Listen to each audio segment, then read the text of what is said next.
Episode 1, Ginger the Juvie. Ginger gets pressured by Miranda into stealing the Enter sign from the bank as it would be the perfect gift for Courtney's birthday. For being the first episode of the series, it definitely sets up the characters very well, especially Ginger wanting to be popular, the popular rich girl Courtney wanting to know the life of the common people, and Courtney's best friend Miranda really not liking Ginger and wanting her to stay away from Courtney. I quite like the interactions between most of the main characters. It feels, well, charming in a way. Plus, there are funny lines here and there, especially that quote I put over there.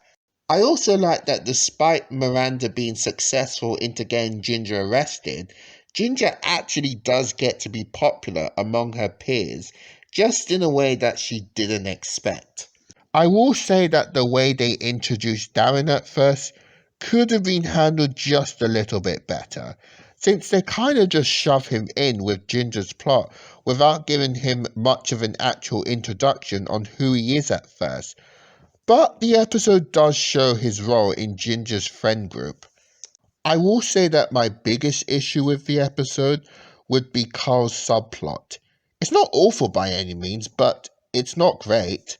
And compared to a lot of his other subplots later on and his other schemes that he would do, this one just feels very bland. Though it is the first episode, so I can give it a bit of a pass.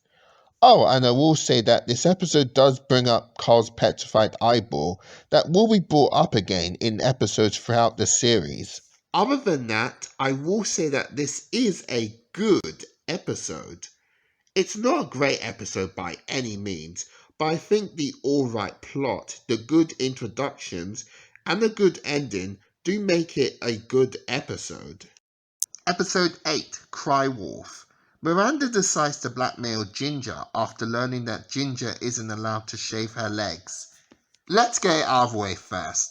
Dodie is not a great friend to Ginger at the start, with her willfully revealing her secret to Miranda. But thankfully it's not the main plot of the episode, and she does apologize in a way that feels very natural for the story. The rest of the plot is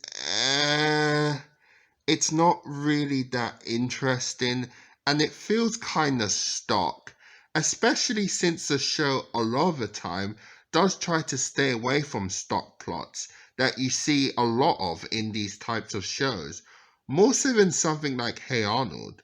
So it's kinda odd that it's doing this kind of cliche plot.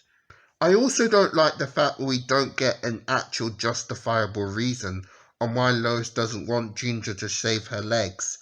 While her anecdote that she tells Ginger is funny, it's not really a justifiable reason and it's just kind of dumb when you think about it. Lois actually does have some great lines as always in this episode, despite her flimsy reasoning on why she doesn't want Ginger to shave her legs. Also, Miranda has some good lines too, especially that classic quote over there. Carl's subplot of him being a wolf boy isn't awful, but it doesn't really do much for me. I didn't really dig any of the jokes featuring him.